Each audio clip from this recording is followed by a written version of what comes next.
የመላበሉኝ ሰዓት ነው። የመላበሉኝ እንግዳ ደግሞ ይዘን ገብተናል በቀጥታ የስልክ መስመራችን ከሷ ጋር ቆይታ እናደርጋለን። ሄሎ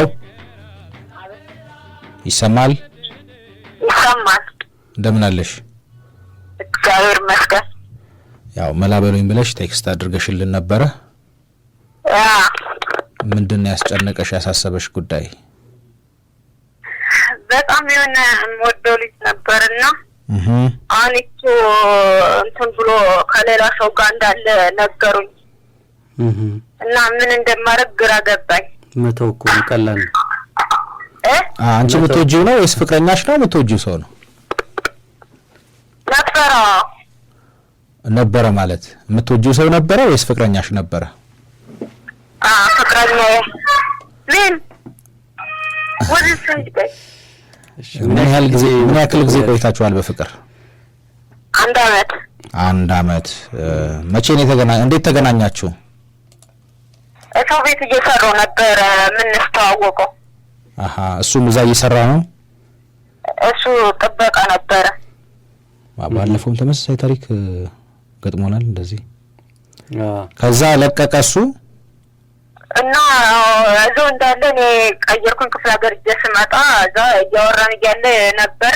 ከዛ አሁን ከሌላ ሰው ጋር ቲክቶክ ምናምን ተለቋየውትና ምንድነው ስለው በቃ ብቻለሁ ምናምን አለኝ። እኔ ደግሞ አትደውይብኝ እያለኝ እኔ ደግሞ መደወል አላቋርጥ አልኩኝ። ልቤ በጣም እየተረበሸብኝ ያለው። አግብቻለሁ አለሽ? እሱ አግብቷል ማለት ነው? ዝም ብሎ ነው አንድ ላይ ግን ሆኖ ፎቶ በቲክቶክ ላይ እንዳለ ተለቋል። ግን አግብቻለሁ ብሎሻል አስታውቅ ምናምን አለ። እሱ ግን አግብቻለሁ ብሎሻል አይደል? አትደውይብኝ ያለኝ ራስ በጣም ነው የምደውለው። አግብቻለሁ የምትለው አንካል አግብቻለሁ ብሎሻል? አትደውይልኝም ብሎሻል? ያገባ ሰው ጋር መደወል ወንጀል እንደሆነ ታውቂያለሽ? እኔ ማለት እንደዚህ ሆነ ብዬ ስላልጠበቅኩም እየዋሸ ነው ብዬ ስላሰብኩ ልቤ በጣም ነው እየተረበሸ ያለው። ይሄ ሰው አንደኛ ያው ያገባ ሰው አግብቻለሁ ያለው እውነቱንም ሊሆን ይችላል ውሸቱንም ሊሆን ይችላል። የመጀመሪያው ነገር አግብቻለሁ ካለ አግብቷል ብለሽ ውሰጂ። የሚጠቅምሽ ላንቺ እሱ ስለሆነ ማለት ነው። ምክንያቱም ይሄ ልጅ አግብቶ ከሆነና አንቺ እየደወልሽ አሁን እንደዚህ የምትጠይቂው ከሆነ የምታስቸግሪው ከሆነ ይሄ ጉዳይ ምናልባት አንቺን ወደ ፍርድ አደባባይ ሊያቀርብሽ ይችላል። ህገ ወጥ ነው ማለት በትዳር ላይ ያለን ሰው እንደዚህ እንትን ማድረግ ልትከሰሽ ትችላለሽ። ብታውቅ አሁን የትዳር አጋሩ ፍቅረኛው ብታውቅ ልትከሰሽ ትችላለች። ይሄ የማይፈቀድ ነገር ነው፣ በህግ የተከለከለ ነው። ሳላቅ ነው ብሎ ነገር አይሰራም። እሺ። ሁለተኛ ነገር ይሄ ሰው አላገባ እንደሆነም ፍቅረኛም የለችው እንደሆነ እውነቱን ለመናገር ነገ ተመልሶ ቢመጣ ላንቺም የሚሆንሽ ሰው አይደለም። ይሄን ማመን አለብሽ። እሺ። እኔ ደግሞ ራሴን ለማጥፋት ሁሉ እንትን እያልኩ ነበር። በጣም ልብ ያልችልልኝ አለ ማለት እንዴት እንዲህ ሊሆን ቻለ ብዬ። የመጀመሪያ ፍቅረኛሽ ነው? እያመንኩ ያለሁት የመጀመሪያ ፍቅረኛሽ ነው? ከሱ ቀድሞ ነበር። ስንት ዓመትሽ ነው? እድሜሽ ስንት ነው?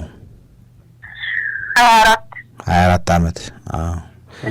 ምንድነው ያው ከዚህ ቀደም ፍቅረኛ ነበረሽ አንቺ ታውቂያለሽ። ሰዎች አብረው ይሆናሉ ካልተስማሙ ወይም ደግሞ አንዱ ወገን ካልፈለገ የመጀመሪያው በስምምነት ነው፣ ካልሆነ ደግሞ አንዱ ያለመፈለግ ምክንያት የፍቅር ግንኙነት ይቆማል፣ ትዳር እንኳን ይፈታል አይደል? ስለዚህ ይሄ ሰው አንደኛ እንደው በቃ አንቺ ደውለሽ ጨቅጭቀሽው ቴክስት አድርገሽለት በተቻለ በጠን ጥረት አድርገሽ ነገ እንኳን አንቺ ጋር ለመመለስ አቅሙ እንኳን ቢኖርሽ ህይወትሽ በጣም የተመሰቃቀለ ነው የሚሆነው። እንደዛ አይነት ሰው ላንቺ የሚጠቅምሽ አይደለም። ገና እድሜሽ ገና ነው፣ 24 ዓመትሽ ነው። የተሻለ ወንድ ደግሞ የተሻለ ሰው ደግሞ ማግኘት ትችያለሽ ገና። እሱን አሁን ልቤ በጣም አላርሽልኝ ስላለ ነው እንጂ እሱማ አግቢ ካነ የተሻለ ታገኛለሽ ምናምን እያለ ይነግረኛል። ግን እኔ ደግሞ ልቤ አልቀመጥልኝ አለ በቃ። ከዚህ በፊት የነበረው የመጀመሪያ ፍቅረኛሽን ተወጁ ነበር? በጣም ነበር የምወደው፣ ግን እሱም ያው ደርቦ እንደዚሁ ነበር ያደረገው። እኮ ስጠይቅሽ መልሽልኝ። ተወጁ ነበር አይደል? እሱ ስትለያይ ህይወት አበቃ? ከዚህ ከመጀመሪያ ፍቅረኛሽ ስትለያይ ህይወት ቀጥላለች አይደል? ስለዚህ which is አሁን የወደድሽውን ሰው በተለያየ አጋጣሚ ስትለያይ ህይወት ይቀጥላል ማለት ነው። ራስሽን ሊያስጠፋሽ የሚችል ነገር አይደለም። የዓለም ፍጻሜ አይደለም። ህይወት ትቀጥላለች ሁሉ ጊዜም። ስለዚህ አሁን የኛው ፍቅረኛሽ ደግሞ የመጀመሪያው አግብቻለሁ አለሽ። ባያገባ እንኳን አግብቻለሁ ያለሽ ለጊዜውም ቢሆን ካንቺ ጋር በፍቅር ህይወት ውስጥ መቀጠል አይፈልግም ማለት ነው። ስለዚህ ይሄንን ደግሞ የሱን መብት ማክበር አለብሽ። አንቺ ስለወደድሽው ብቻ ግዴታ ያንቺ መሆን የለበትም።